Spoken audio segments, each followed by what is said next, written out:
সন্দেশখালী অধিকারের আন্দোলন আপনারা দেখেছেন। আর সেই সঙ্গে সারা ভারতবর্ষকে প্রত্যেকটা মানুষের কাছে সন্দেশখালীর আন্দোলন যে হয়েছিল প্রত্যেকটা মানুষ জেনেছে। এবং আমাদের সন্দেশখালীর মাতৃশক্তি যেভাবে যারা পূর্ববর্তী যে মানে আগের যে সরকার ছিল সেই সরকারের বিরুদ্ধে মাতৃশক্তি যেভাবে লড়াই করেছে, সেই লড়াই করে আজকের আমাদের এই ৮০ বছর স্বাধীনতার পরে এই ৮০তম স্বাধীনতা দিবসে আমাদের মাতৃশক্তি প্রত্যেকে স্বাধীনতা লাভ করেছে। এবং তার জন্য আনন্দ উচ্ছ্বাসের সাথে আজকের প্রত্যেকটা মা বোন রাস্তায় নেমে আপনারা মিডিয়াতে দেখেছেন হাজার হাজার মাতৃশক্তি আজকে তেরঙ্গা পতাকা হাতে নিয়ে প্রত্যেকে এই র্যালিতে অংশগ্রহণ করেছে স্বতঃস্ফূর্তভাবে। এই সন্দেশখালী বিজেপির পতাকা ছোড়া ক্ষমতা ছিল না, সেই জায়গায় দাঁড়িয়ে আপনি যখন পতাকা লাগিয়েছেন সেটা মাত্র শেখ শাহজাহান যখন ছিলেন তখন তো বিরোধী দেখলেই তাদেরকে যে তাদের উপর অত্যাচার, তাদেরকে ভয় ভীতি দেখানো হতো।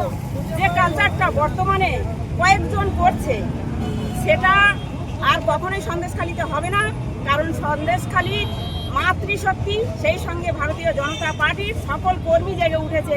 এটা সন্দেশখালীতে আর দ্বিতীয়বার চলবে না। এই বার্তা আমি আজকে আপনাদের চ্যানেল থেকেই দিলাম। পদ্মা মণ্ডল, বসিরহাট সাংগঠনিক জেলার সম্পাদিকা।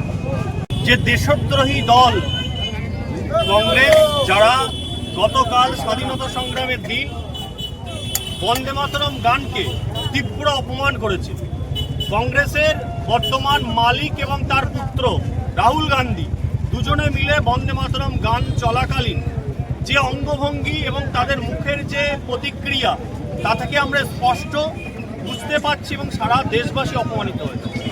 তাই এই দেশদ্রোহী কংগ্রেসকে দেশ ছাড়া করার ডাক নিয়ে আমরা সন্দেশখালী মণ্ডল ৩-এর যুব মোর্চার নেতৃত্বে এবং সকল কার্যকর্তাদের উপস্থিতিতে আজকে সন্দেশখালী সরবেরিয়া বাজারে এই মশাল মিছিল এবং এই বিক্ষোভ প্রদর্শন করছে। দেখুন, ওনারা যতক্ষণ ক্ষমা না চাইবেন ততক্ষণ আমাদের এই আন্দোলন চলবে। এবং আমরা স্পষ্ট ভাষায় বলতে চাই, দেশের প্রশ্নে কোনো রাজনীতি নয়, আমরা দেশদ্রোহীদের জবাব তারা যেভাবে নিতে চান আমরা সেইভাবে। আমার নাম পলাশ সরকার, আমি বসিরহাট জেলা যুব মোর্চা সভাপতি।